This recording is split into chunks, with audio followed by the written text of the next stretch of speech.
Joining us to discuss the developments from the United Nations General Assembly and the next steps for Iran is Iran's Foreign Minister, Javad Zarif. Foreign Minister, thank you so much for giving us your time. It's good to be with you.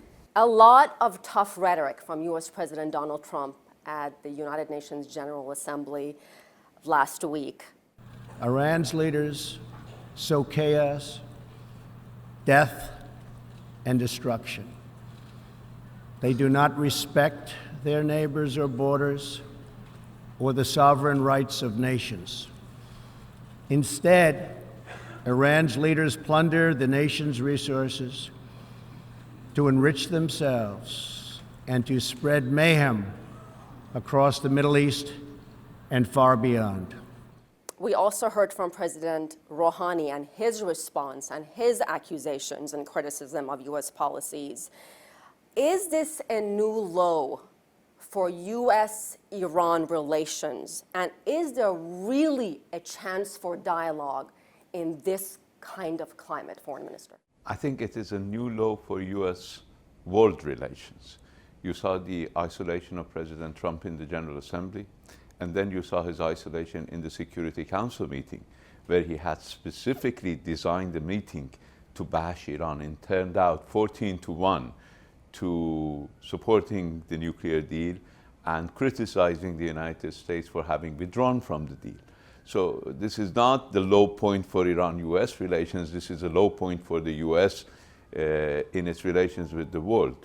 But as far as Iran-US relations are concerned, we're also looking at a situation when a president has decided to deal with the government as it was a private enterprise, looking at his predecessor as simply a previous CEO whose legacy had to be destroyed by the new CEO. It's a country. Countries inherit their responsibilities even after revolutions, even after countries break up. If somebody inherits the responsibility of the previous government. Now, President Trump wants to indicate that a 150-page document that was carefully negotiated word by word between Iran and the United States and 5 other powers, plus the European Union, then included in a Security Council resolution, is just a personal agreement between 2 persons or between 2 administrations. That is the problem, not anything in our relations. What is the future of the Iranian nuclear agreement? You had some meeting with EU officials, you had some meetings with the Chinese, as well as the Russians, and they came up with some kind of mechanism that would perhaps allow legitimate financial transactions and bypass the U.S. economic sanctions. So these companies, these Europeans, would not face punishment for doing business with Iran. Is this a possibility to save this nuclear agreement? Well, when President Trump decided to withdraw from the agreement illegally, we were asked by the Europeans not to be in a hurry to retaliate, because we could have reciprocated. Based on the agreement, we could have stopped implementing our part of the bargain either partially or in totality. We decided to wait a few weeks. Then within those few weeks, the Europeans and the E3+2, that is the Europeans plus China and Russia, came up with a very firm political commitment in areas that we needed. Then we asked them that this political commitment is not enough for us because businesses were leaving. We asked them for practical measures. Now practical measures are being envisaged.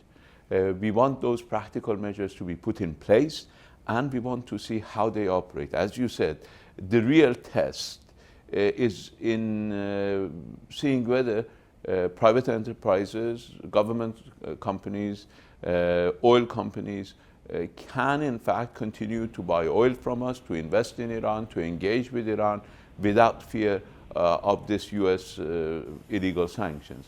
And that is still something that we are waiting to see in action. If this does not come through, if it doesn't pan out, this idea, will Iran still stick to this nuclear agreement and its obligations? Well, we have one option of stopping to implement the nuclear deal partially or totally. That's one option that is open to us. We will have to wait to see how this mechanism that the Europeans, the Chinese, the Russians are putting in place. China and Russia are doing their own things.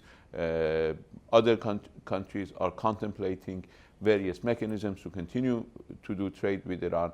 At the end of the day, what the United States is doing is to isolating itself and weakening its position in the global financial markets because it's using its strength in an excessive manner. You know that always excessive use of somebody's strength will lead to weakness. Would you be willing to meet with the current Secretary of State, Mike Pompeo? You had a very good relationship, from our understanding, with Foreign Minister, ex-Foreign Secretary of State, I should say, John Kerry.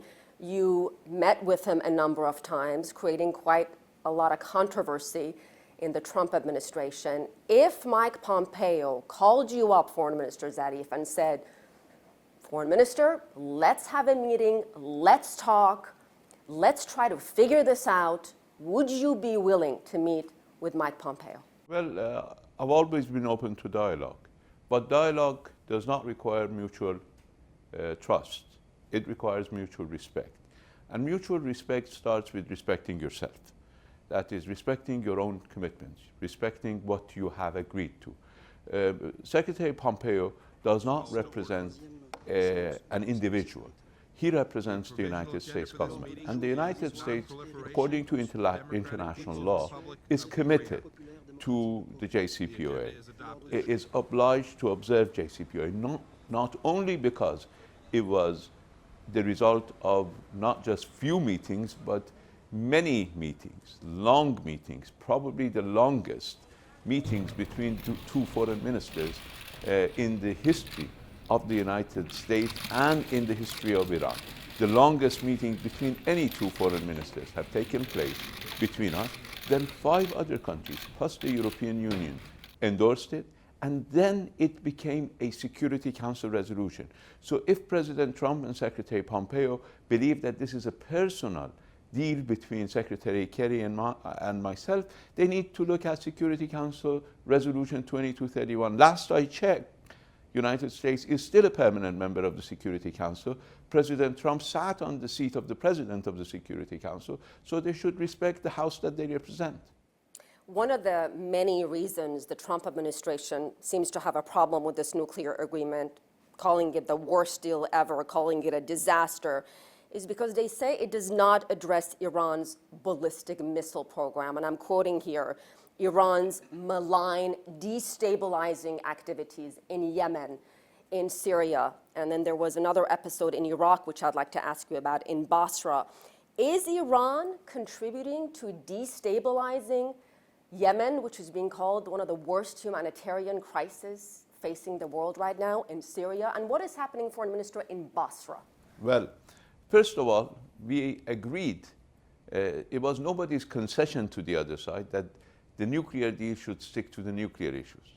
Otherwise, Iran had great grievances about a lot of issues. For instance, last year, Saudi Arabia purchased $67 billion worth of weapons. United Arab Emirates purchased $22 billion worth of weapons. These weapons come primarily from the United States and some of its Western allies. Iran's entire defense budget, not just military procurements, but entire defense budget, is less than $16 billion. And we have 80 million population and a 1 million strong army. So if we want to talk about missiles, we have to talk about defense capabilities. We have to talk about how the United States has turned our region into a great, basically,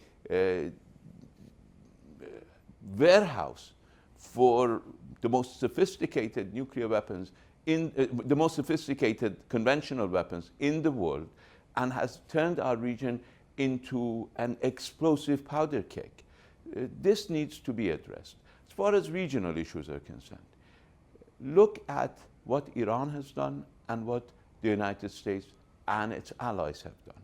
Who supported Saddam Hussein when he invaded Iran? Who provided billions upon billions of dollars of armaments to Saddam Hussein, only to see those arms turned back against those who provided it?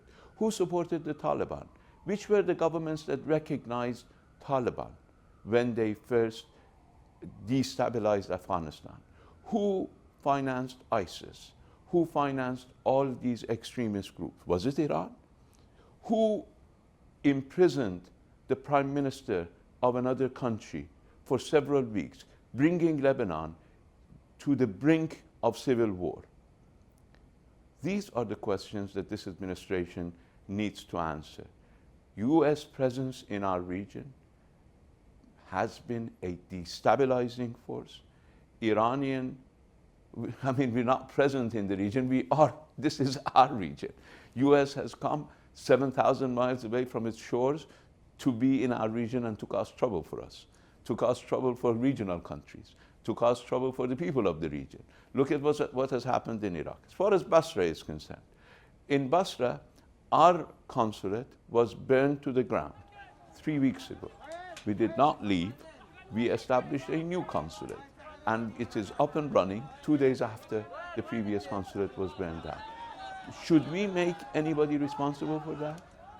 Or is it that... You're referring to the U.S. evacuation of its diplomatic staff from its consulate in Basra. And then accusing Iran of doing this.